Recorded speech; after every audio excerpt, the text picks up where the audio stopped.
Pourquoi l'agence de notation Moody's a-t-elle baissé la note du Sénégal? Qu'est-ce que cela implique en vrai pour le pays? On vous explique. Alors déjà, ce qu'il faut savoir, c'est que Moody's est une agence de notation américaine. Son rôle, c'est d'évaluer la santé financière des États. Le 4 octobre dernier, Moody's a donc décidé de dégrader la note du Sénégal et de la faire passer de la catégorie BA3 à la catégorie B1.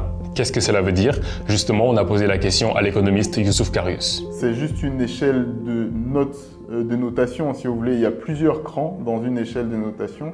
Et donc là, quand vous perdez un cran, c'est-à-dire qu'on vous considère juste plus risqué. C'est vrai qu'entre BA3 et B1, on change complètement de catégorie. Donc à l'intérieur de ces deux grandes catégories, il y a des sous-catégories.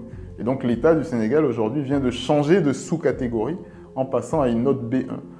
Mais ce qu'il faut retenir en réalité, c'est juste que les conditions, la probabilité que l'État du Sénégal ne respecte pas ses engagements, ne soit plus en capacité de respecter ses engagements financiers, est plus élevée parce que sa note est devenue plus risquée. Pour justifier cette décision, l'agence américaine met en avant plusieurs points: un déficit budgétaire 2 fois plus élevé qu'annoncé, un endettement plus important que prévu, des lacunes dans l'exactitude des comptes publics ou encore des faiblesses dans la politique fiscale. Mais concrètement, on se demande aussi quelles sont les conséquences pour le Sénégal. Le Sénégal aujourd'hui est considéré comme un pays avec un risque de crédit relativement élevé qui permet aux investisseurs de se dire qu'aujourd'hui prêter au Sénégal l'expose quand même à une forme de risque qui est plus importante que celle qu'il prenait l'année dernière et les années d'avant. Ce qu'il faut noter aussi, c'est que cette dégradation de la note du Sénégal intervient quelques semaines après le passage du Fonds monétaire international dans le pays. Le FMI avait revu les perspectives de croissance du pays à la baisse, en passant des 7,1% prévus en 2024 à 6%. Le FMI avait aussi préconisé des mesures fortes de la part du gouvernement. Ce qui va être compliqué à l'avenir,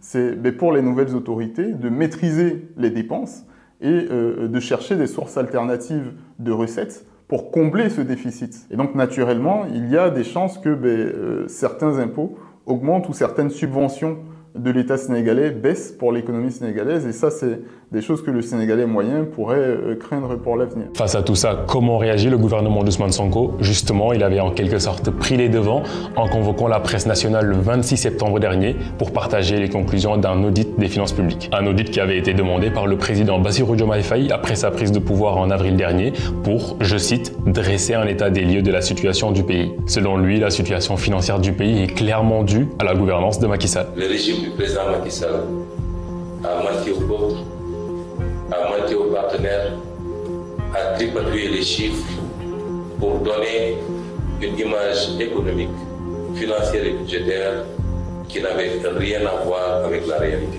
Le gouvernement sénégalais a promis des réformes structurelles afin de redresser les finances du pays. Elles devraient être prochainement dévoilées.